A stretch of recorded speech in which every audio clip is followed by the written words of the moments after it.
Hello students, welcome to the Shishit Vidyapeeth School, Sakartal, Gwalior. Let's start our class. Class 4th Science, Chapter 5 Soil. Let's start. Meet Tinker and Ziggy in the picture below. They want to read what they have to say about themselves. Hi, we are Tinker and Ziggy. You see billion of us on your playgrounds every day. You step on us daily and cannot find a place on earth without us being present there. We are found in all shape and size. Who are we? आप अपने आस खेल के मैदान पर हमें रोज़ देखते हैं। आप रोज़ाना कदम रखते हैं और हमें वहाँ मौजूद हुए बिना पृथ्वी पर जगह नहीं मिल सकती। हम सभी आकार में पाए जाते हैं जो कि हम हैं। You think Tinker and Ziggy are soil particles, then you are right. अगर आप ये सोचते हैं कि ये सोइल पार्टिकल्स हैं थिंकर और जिगी, तो आप बिल्कुल सही हैं। Factor affection soil formation. We know that soil is formed because of long-term weathering of rocks. Rocks are converted into fine grains to provide base material for the soil formation. This process takes millions of years. The main factor responsible for the weathering of rocks and soil formation are wind and rain. हम जानते हैं कि चट्टानों के दीर्घकालिक अपक्षय के कारण मिट्टी का निर्माण होता है। मिट्टी के निर्माण के लिए आधार सामग्री प्रदान करने के लिए चट्टानों को बारीक अनाज में बदल दिया जाता है। इस प्रक्रिया में लाखों साल लग जाते हैं। मुख्य कारण जो कि रॉक के अपक्षय के लिए जिम्मेदार होता है, मिट्टी का निर्माण बारिश की हवा से होता है। Wind. Strong wind create ripples in the rocks because of which the rocks break into smaller fragments. Rain. Similarly, the rain also break the bigger rocks into the smaller rock particles. Wind. मजबूत हवा चट्टानों में लहर पैदा करती है, जिसकी वजह से चट्टानें छोटे टुकड़ों में बदल जाती हैं। रेन. इसी तरह बारिश भी बड़ी चट्टान को छोटे रॉक कण में तोड़ देती है। Component.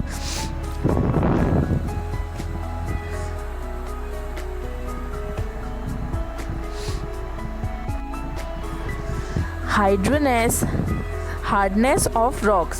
Although wind, the rain are the major factor that can break a rock, hardness of a particle rock is also a factor which decides whether the rock will break or not. Hard rock cannot be broken easily, whereas a soft rock can be broken much easily. हालांकि हवा और बारिश प्रमुख कारक हैं जो एक चट्टान की कठोरता को तोड़ सकते हैं। यह भी एक कारक है जो यह तय करता है कि चट्टान टूट जाएगी या कठोर चट्टान को आसानी से नहीं तोड़ा जा सकता, जबकि एक नरम चट्टान को बहुत आसानी से तोड़ा जा सकता है।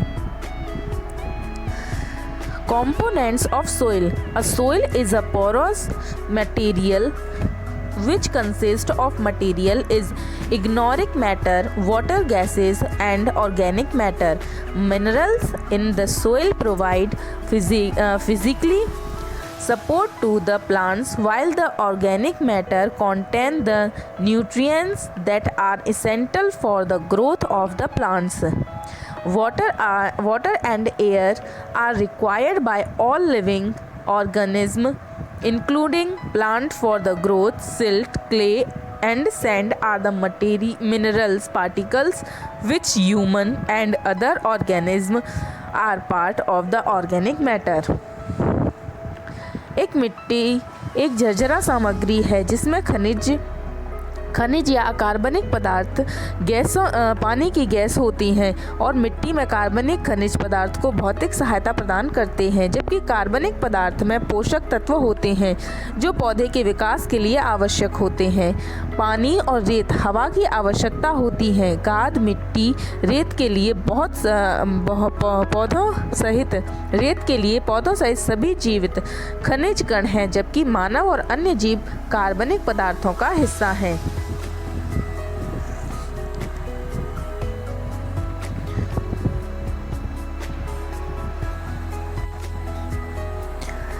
Type of soil. Based on the composition, soil can be classified as flower. Soil type, composition, properties.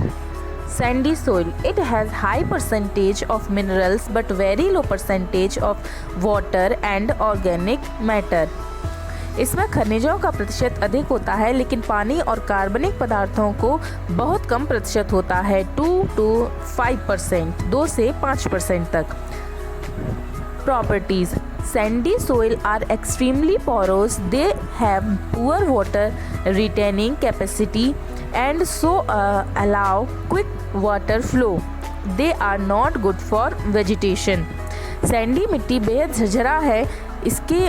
उनके पास खराब पानी है जो पानी के तेज प्रवाह को अनुमति देता है। वे वनस्पति के लिए अच्छे नहीं होते हैं। Clay soil. It has high percentage of water, 40 to 50%, organic and inorganic matter. इनके पास वाटर, ऑर्गेनिक और इनऑर्गेनिक मैटर्स का काफ़ी ज़्यादा हाई परसेंटेज होता है, 40 to 50% तक। Clay soil are poorly porous because of low properties. They do not allow circulation of water and air. They are not good for plant growth. Although they have high nutrients required by plants, such kind of soil are sticky and hence ideal for making earthen pots. Clay soil खराब रूप से झरझरा है क्योंकि कम छिद्र के कारण वे पानी और हवा के संचलन को अनुमति नहीं देते हैं, क्योंकि वे पौधों के विकास के लिए अच्छे नहीं होते हैं। यद्यपि उनके पास पौधे द्वारा आवश्यक उच्च पोषक तत्व होते हैं। इसी तरह इस तरह की मिट्टी चिपचिपी होती है और इसीलिए यह एयर ट्रांसपोर्ट के लिए आदर्श होती है। Loamy soil. It has very high percentage of organic matter with good amount of water and gaseous components. इसके पास काफ़ी हाई परसेंटेज होता है ऑर्गेनिक मैटर का और एक गुड अमाउंट है वाटर और गॉजियस कंपोनेंट्स का, 20 to 30%. Loamy soil are highly porous. They have provide good air and water circulation. They are ideal for the growth of the plants because of good properties. दोमट मिट्टी अत्यधिक छिद्रपूर्ण होती है। वे अच्छी हवा और पानी संचरण प्रदान करते हैं। वे पौधों की वृद्धि के लिए आदर्श हैं क्योंकि अच्छी पोरसता के कारण। Silt soil. It is similar to loamy soil but contains smaller amount of both sand and clay particles. ये लोमे मिट्टी की तरह सिमिलर होती है लेकिन इसके पास कुछ स्मॉलर अमाउंट होता है सैंडी और क्ले पार्टिकल्स का। Silt soil are neither too porous like sandy soil or nor too sticky like clay soil. These soil are good for growing various plants but are found only near the water bodies or in the valley. Silt soil गाद मिट्टी न तो झरझरी है और न ही रेतीली ना ही बहुत चिपचिपी। ये मिट्टी वरियर्स पौधों को उगाने के लिए अच्छी है लेकिन केवल जल निकायों के पास या घाटी के पास ये मिट्टी पाई जाती है।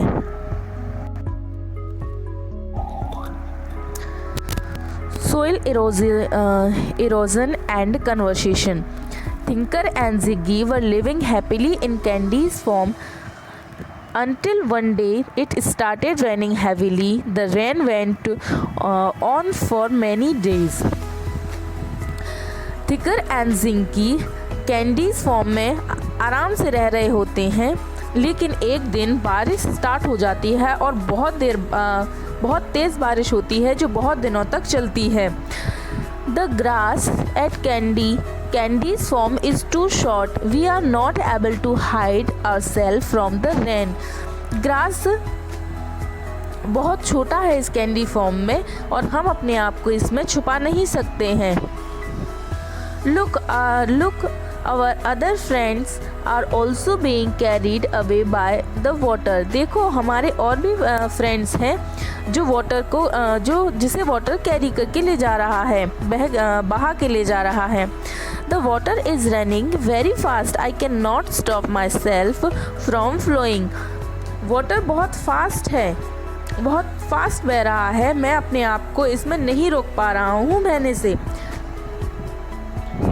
Finally, they both land up the some place unknown to them on wonder where they have reached.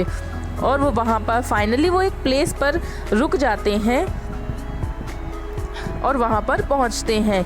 At last the rain has stopped. I wonder where we are. Last में at last आखिरकार हम एक जगह पर पहुँच ही गए हैं. मैं बहुत आश्चर्य हूँ इस जगह के बारे में. I think we have reached Uncle Sam's farm. मुझे लगता है कि हम अंकल शैम के फॉर्म पर रीच हुए हैं, पहुँचे हैं.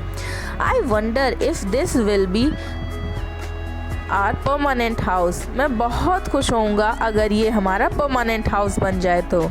It will be if it doesn't rain this heavily. ये हो सकता है अगर heavily rain ना हो. Recall and answers.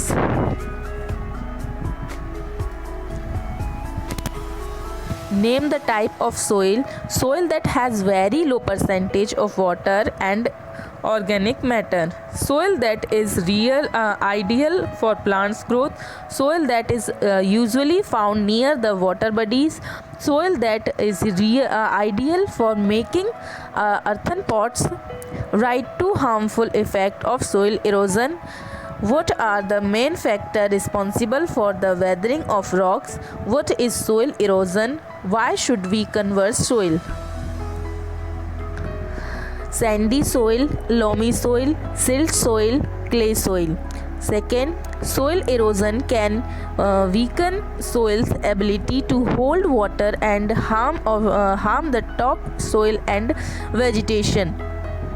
Third, the factors responsible for the weathering of rocks are wind, rain and hardness of rocks. 4.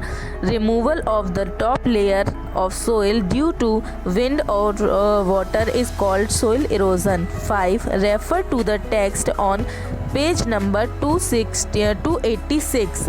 286 आपके बुक में page number है, उसे आप देखिए 5 नंबर के आंसर के लिए जो हमने अभी पढ़ा था. And your homework is write and learn questions and answer in your notebook. If you have any queries, any questions, so you can ask me. Thank you for watching.